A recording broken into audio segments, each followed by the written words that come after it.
Dalam sepekan, 3 peristiwa dugaan kekerasan mengakibatkan kematian terungkap di Jawa Tengah.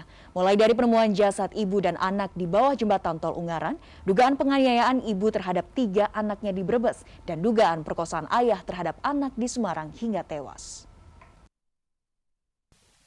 Satu pekan lalu, jenazah seorang ibu Sweta Kusuma Gatra Subardia dan anak berusia 4 tahun ditemukan di bawah jembatan Susukan Tol Semarang Solo. Sang anak ditemukan sudah dalam kondisi tinggal kerangka.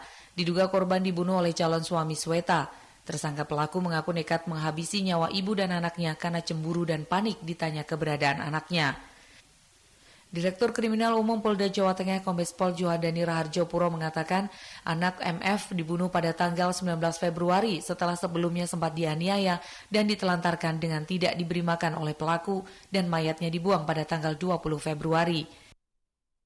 Selang beberapa hari, masyarakat digemparkan dengan dugaan kasus penganiayaan yang dilakukan ibu kandung terhadap 3 anak hingga mengakibatkan 1 anak tewas.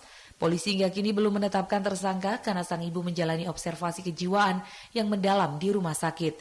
Menurut dokter spesialis kejiwaan, ada faktor pengalaman masa lalu, misalnya masalah trauma atau konflik yang dimiliki atau belum terselesaikan yang dapat berpengaruh pada kehidupannya. Pada kondisi psikologis yang lebih serius, seseorang memerlukan bantuan dan dukungan dari ahli, terutama bila ada kecenderungan untuk mencelakai diri sendiri maupun orang lain. Terakhir yang membuat miris, seorang anak di Semarang tewas diduga diperkosa oleh ayahnya. Tersangka mengaku sering menonton film porno sehingga tega melakukan kekerasan seksual terhadap putri kandungnya yang masih berusia 8 tahun.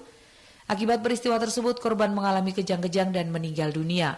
Saat dibawa ke rumah sakit, polisi menjerat tersangka dengan Undang-Undang Nomor 35 Tahun 2014 tentang perlindungan anak dengan ancaman hukuman 15 tahun penjara.